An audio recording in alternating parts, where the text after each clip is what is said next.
आणि गुन्ह्याचा कुठलाही संबंध नाही. या प्रॉपर्टीज आहेत, या प्रॉपर्टीज कंपनी वगैरे या इतर लोकांनी जॉईंट प्रॉपर्टीज आहेत आणि त्या गुन्ह्यामधून मिळवलेल्या नाही आहेत. त्यामुळे त्याचा आणि या गुन्ह्याचा कुठला संबंध नाही. प्रलंबित होतं ते पूर्वी काही अर्ज प्रॉपर्टी अटॅचमेंटचे त्यांनी दिले होते. आम्ही काही अकाउंट रिफ्रिजिंग चार्ज दिले होते. याच्या सुनावणीसाठी आज होतं. आज त्यावरती सुनावणी झालेली आहे. सरकारी पक्षातर्फे युक्तिवाद केला गेला आणि बचाव पक्षातर्फे युक्तिवाद सगळ्या अर्जांवरती आज पूर्ण झालेला आहे. आता त्याच्यावरती आदेशासाठी पुढील तारीख दिलेली आहे. डिस्चार्ज अर्जासंदर्भात काही आज निर्णय झालाय का? त्या संदर्भात काय नाही, आज डिस्चार्ज अर्जासंदर्भात काही निर्णय नाही. त्यावरती यापूर्वीच युक्तिवाद दोन्ही पक्षांचा पूर्ण झालेला आहे.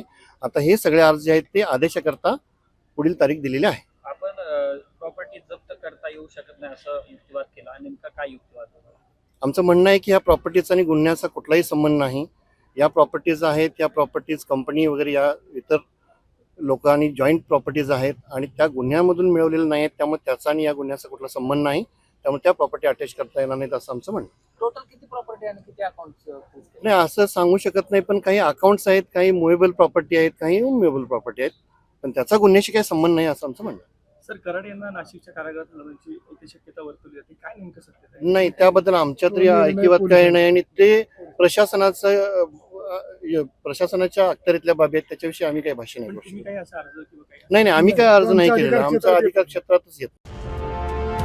मराठी माणसाचं आणि महाराष्ट्राच्या हक्काचं न्यूज चॅनल मराठी न्यूज 9.